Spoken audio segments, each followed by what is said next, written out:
This is a book review by Adam Buick of The Russian Enigma by Ante Ciliga. This review is originally from 1980. In 1940, an English translation of a book by a Yugoslav who had spent 3 years in the early 1930s in a Russian camp for political prisoners was published under the title The Russian Enigma. It has long been known to us as an interesting and useful account of the emergence in Russia in the 20s and 30s of a new privileged and exploiting class ruling on the basis of state capitalism. Its republication in an expanded form to include parts left out of the 1940 edition is therefore to be welcomed. Ciliga was a member of the Yugoslav Communist Party who went to Russia in 1926 and got himself sentenced to 3 years in a, quote, political isolator. Between 1930 and 1933, followed by 2 years exile in Siberia, 1933 to 1935, for having supported the Trotskyist opposition to Stalin. Ciliga was eventually allowed to leave Russia at the end of 1935, and so survived to give the account of political and social life in Russia while he was there.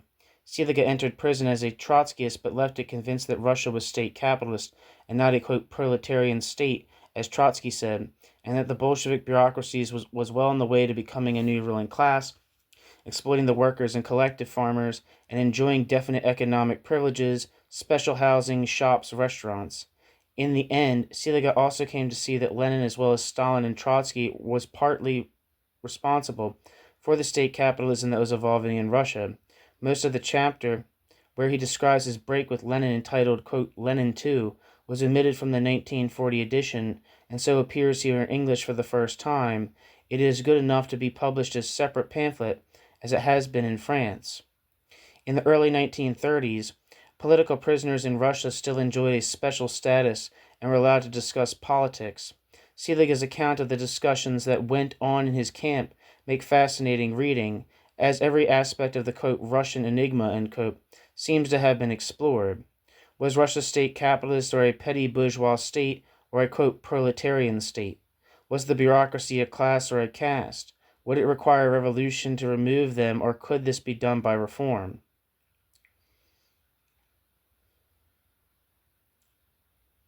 One second.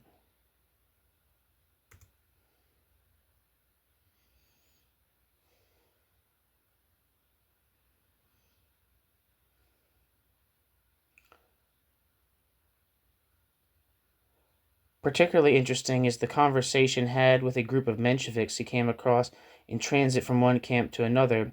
He went up to them and asked them why they wanted to restore capitalism in Russia.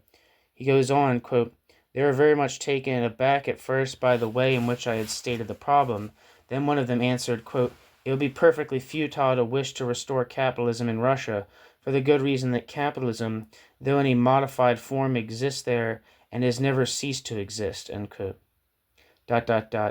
We were shown with abundant detail that the present system in Russia had preserved all the essential characteristics of capitalism, end quote. Excuse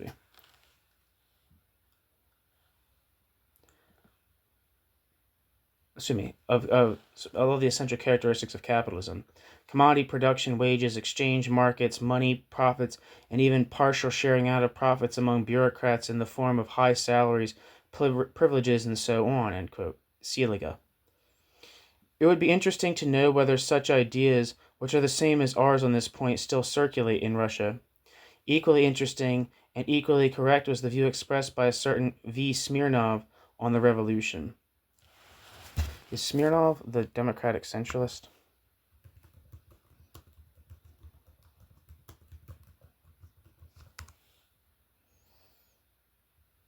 Yeah, Vladimir Smirnov.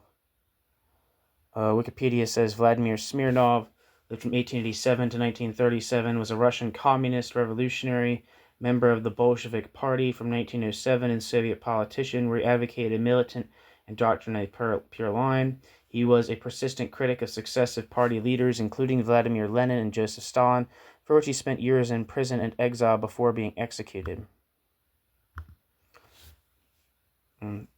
Back to the text, and this is the quote from V. Smirnov. Quote, there has never been a proletarian revolution nor a dictatorship of the proletariat in Russia. There's simply been a, quote, popular revolution, end quote, from below and a dictatorship from above. Lenin was never an ideologist of the proletariat. From the beginning to the end, Lenin was an ideologist of the intelligentsia, end quote. V. Smirnov in Enigma, the Russian Enigma. Ciliga himself did not go this far and continued to regard the Russian Revolution as having in some way been, quote, proletarian, even though he had rejected both Trotskyism and Leninism. But his book is still important reading for anyone who wants to understand how state capitalism came to Russia. Okay, that's the end.